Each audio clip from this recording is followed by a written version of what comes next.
Who will be relegated from the Premier League this season? We have now made it to the second international break of the 23-24 season, nearly a quarter of the way through the season, and as you can see, there's lots of teams struggling to get points on the board. Today we're going to dissect the relegation dogfight down near the bottom end of the Premier League. Hello guys, how are we all doing? Welcome back to yet another video. As I say, today we are dissecting the relegation dogfight in the Premier League and looking at which three teams do look like they're going to be going down to the Championship this season. Before we get into it, do make sure to share your opinions down below if you support Premier League team, or even if you don't. Which three teams do you think are going down? Which three teams are not going to have enough to stay up in the Premier League this season? Do share your comments down below, and do make sure, of course, to hit that thumbs up button. Let's go for 500 likes on this video, as I'm really missing football during the international break. So do show some support, and it will be back soon. Do make sure, of course, while you're there, to hit the subscribe button to keep up to date with all of the Premier League content we've got over here. And without further ado, let's dive into the relegation dogfight. So then, if you have a little look at the table next to me, you can see what the Premier League bottom end looks like. This is the bottom 8 teams, the 5 teams above the bottom 3 and the bottom 3 teams themselves. And as you can see, there's already some gaps starting to show. Now, I know this table includes the likes of Nottingham Forest, Wolves and Brentford, who all look streets ahead of the teams right down the bottom. But we will talk about them anyway and see if there's any chance these teams could still get sucked into it. I will, of course, mention as well, we have got the likes of Fulham, Chelsea and Palace just above this part of the Premier League table. I don't think they will be going down. I know it's not mathematically impossible and they could go on a bad run and get sucked down, but as you can see down near the bottom, they are struggling to pick up points. So we're focusing on the bottom 8 and mainly the bottom 4 or 5. So then, how have we got to game week 8 and there is a team above the bottom 3 with just 4 points from 8? That's 0.5 points per game. That's 1 point every 2 games. Well, if we highlight the 3 teams that have come up, they're not doing great. As you can see, Luton Town, Sheffield United and Burnley, the 3 teams that have come up from the Championship last season, are all already in the bottom 4 of the Premier League this far into this season. Now, in most Premier League seasons, you do tend to see 1 or 2 of the newly promoted teams go straight back down in that first season. Now, you can have some exceptions where the 3 teams that have come up all go straight back down. That's not happened for some years,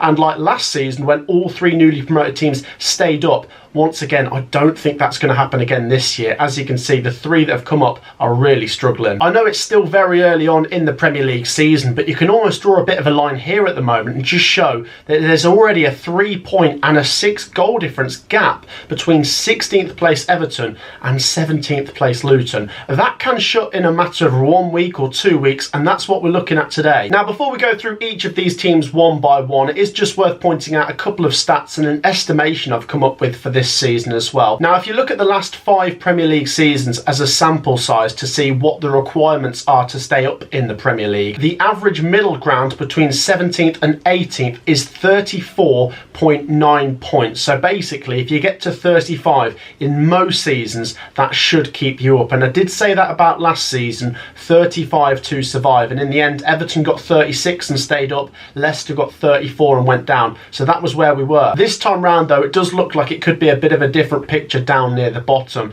If you were to work out Luton and Burnley, who are the 2 sides either side of that dotted line, continuing the points per game they are picking up from what they've done so far throughout the entire season, then Luton would finish on 19 points and Burnley would finish on 19 points. Now, in no way do I think 19 points will be enough to stay up in the Premier League this season. It's never been enough. I don't think it'll be enough anytime soon. The tide will rise down the bottom, especially when the teams in the bottom 5 are playing each other. That's when the majority of the teams down here pick up the bulk of their points. I don't think it will rise as high as it was last season, where I said 35 to survive, but I'm going to go with an estimation of 32 points to survive this season, which equates to 7 wins and 11 draws could keep you up, 8 wins and 8 draws could keep you up, with 22 defeats I must mention, and 9 wins with 5 draws would also get you to 32 points. Now, back in the late 90s and the 2000s and even the early 2010s, they used to say 40 points to survive, and that would get you just over the line in those seasons. But the bar has been pushed lower and lower each Premier League season, mainly due to the fact that teams like Manchester City, Arsenal, Liverpool, the teams at the top, don't dish out as many points as they used to. They're hitting 90s, 95 points, and therefore the teams at the bottom pick up less. So then, now that we're talking about some of the numbers, let's have a look at the teams themselves, starting at the bottom with Sheffield United. Now, Sheffield United are bottom with 1 point from 8 games. It's a really bad start. Lots of people are writing them off, and I can understand why some people might make out that there's no hope for Sheffield United. But as I say, if the bar is going to be lower this season and maybe 32 points does get you enough, it does give teams like Sheffield United that have had a slower start a better chance of maybe making it. Now, that's not me saying Sheffield United have as good a chance as anyone of staying up. I do think they're in a really bad position. But if you just look at the teams around them, they're only 3 points from 17th, and 17th is just above the bottom three. Their next two fixtures after the international break are Manchester United at home and Arsenal away. So there is a real possibility things could get worse before they even get a little bit better for Sheffield United. But it is worth pointing out, after Manchester United, 4 of their next 5 home games are against teams also in the bottom 7. And it's those games, as we said, that can define a team's season down near the bottom. If they win 3 out of their next 5 home games, might sound a bit of a stretch at the moment, but all of a sudden Sheffield United could be out of the bottom 3. Like I say, it might sound like a bit of a stretch at the moment, but all is not lost just yet if you're a Blades fan. Do share your thoughts if you're a Sheffield United fan down below. I'm wondering if there's any of you still optimistic, or are you resigned to the thought it's going to be a bottom 3 finish? Do let me know down below. In 19th place you find AFC Bournemouth, and Bournemouth, just like Sheffield United, haven't picked up a win yet after 8 games. They're already 6 points worse off than where they were this time last year when they were on 9 points from 8 games. Having said that, they can still benefit from the things that I've said for Sheffield United to potentially benefit from. A low tide. Bournemouth, despite not winning yet, are only 1 point away from being out of the bottom 3, which is insane.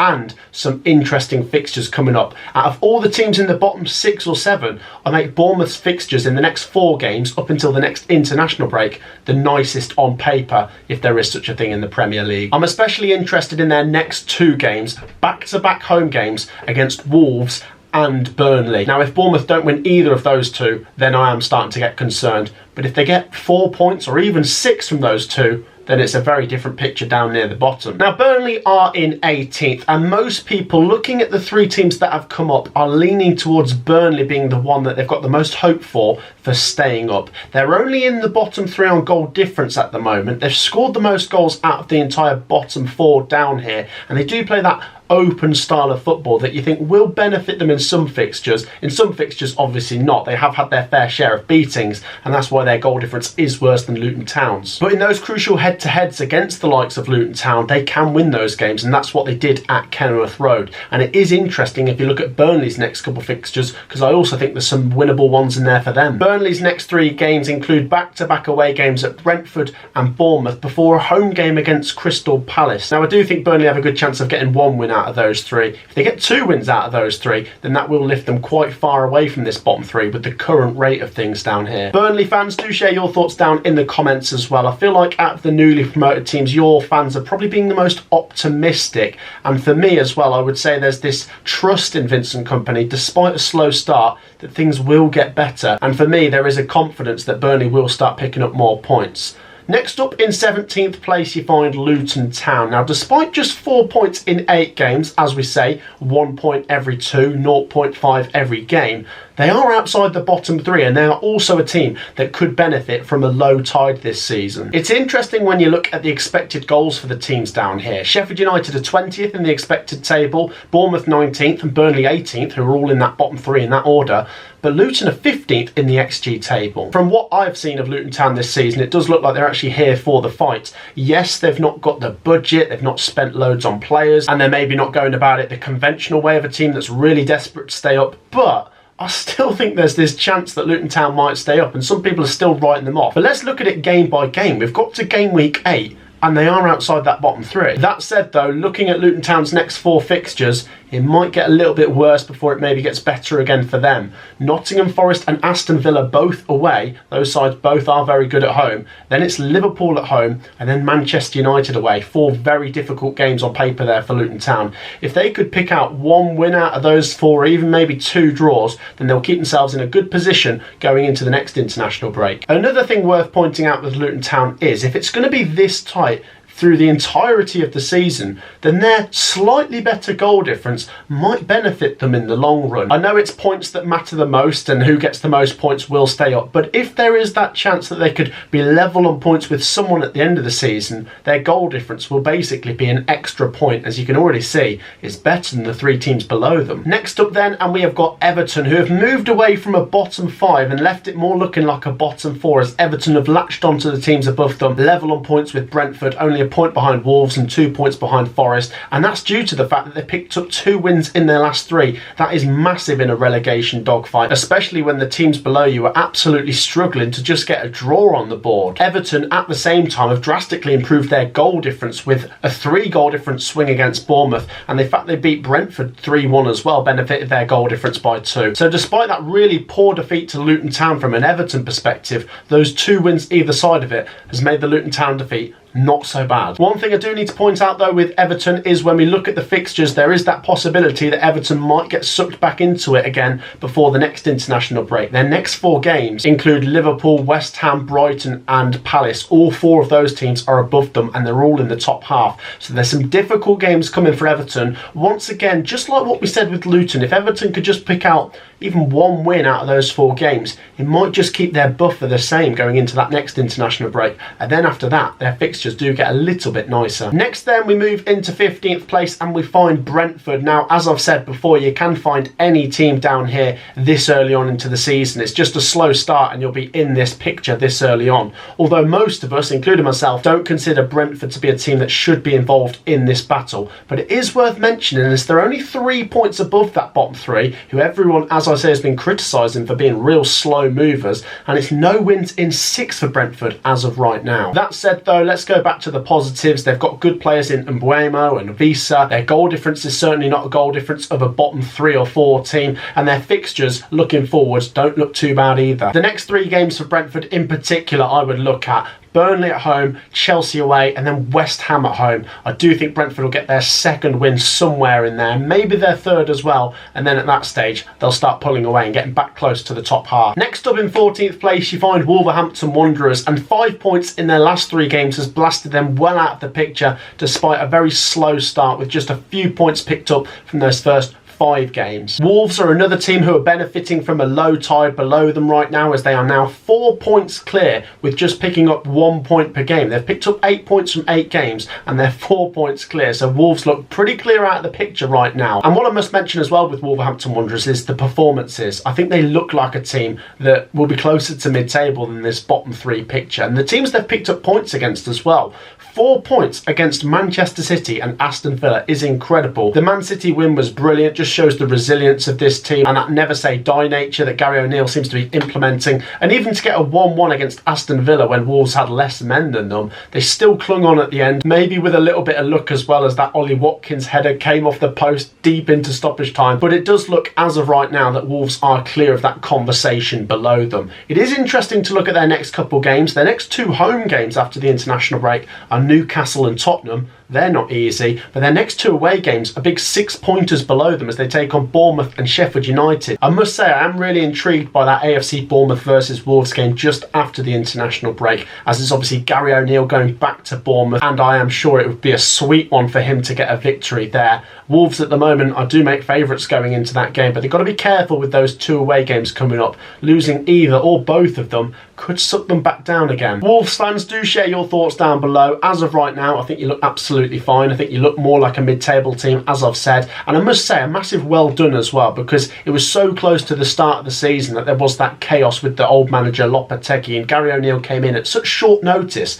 Wolves have made a really good recovery quite quickly. And finally, we'll finish off with Nottingham Forest, who are in 13th place, which is where I've predicted them to finish this season, quite interestingly. And they are 5 points clear of that bottom 3, and 5 points better off than where they were after 8 games last season. Just goes to show how much this team team is improving. That said, it is 4 games without a win now for Nottingham Forest. They're not losing many, but there's a few draws in there, and you just think if they'd have pinched the Palace game or the Brentford game, they'd obviously be a bit further up the table and maybe looking towards the top half. And it is interesting when you look at Nottingham Forest's next 4 fixtures up until the next international break. Luton Town at home, they'll be penciling that one down as a let's get 3 points, because after that it's away trips to Liverpool and West Ham United, with a home game against high-flying Aston Villa sandwiched between them. So 3 difficult games coming after the Luton Town one. So as I say, Nottingham Forest will be looking at the Luton Town one as certainly the most winnable one. I'm not ruling out that Nottingham Forest can't get points from the following 3 games as well.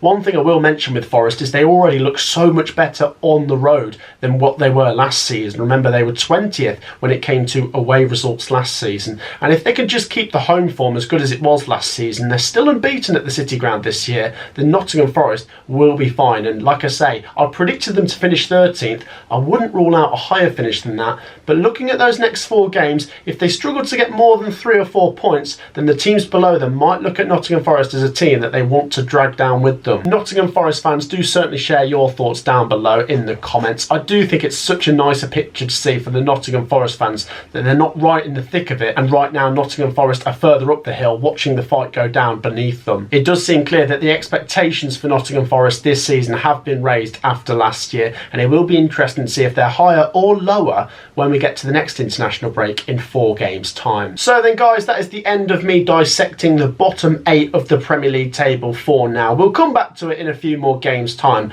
Do share your thoughts down in the comments. Let me know which 3 teams you fancy to go down right now, and when we get to the next video like this, we'll see how right or wrong we were and how different things look. If you've enjoyed this video, as I say, do make sure to drop a like as we go for 500 likes on this one, and do make sure of course to subscribe down below as we push towards 41,000 subscribers. I will see you all in the next one. Peace out.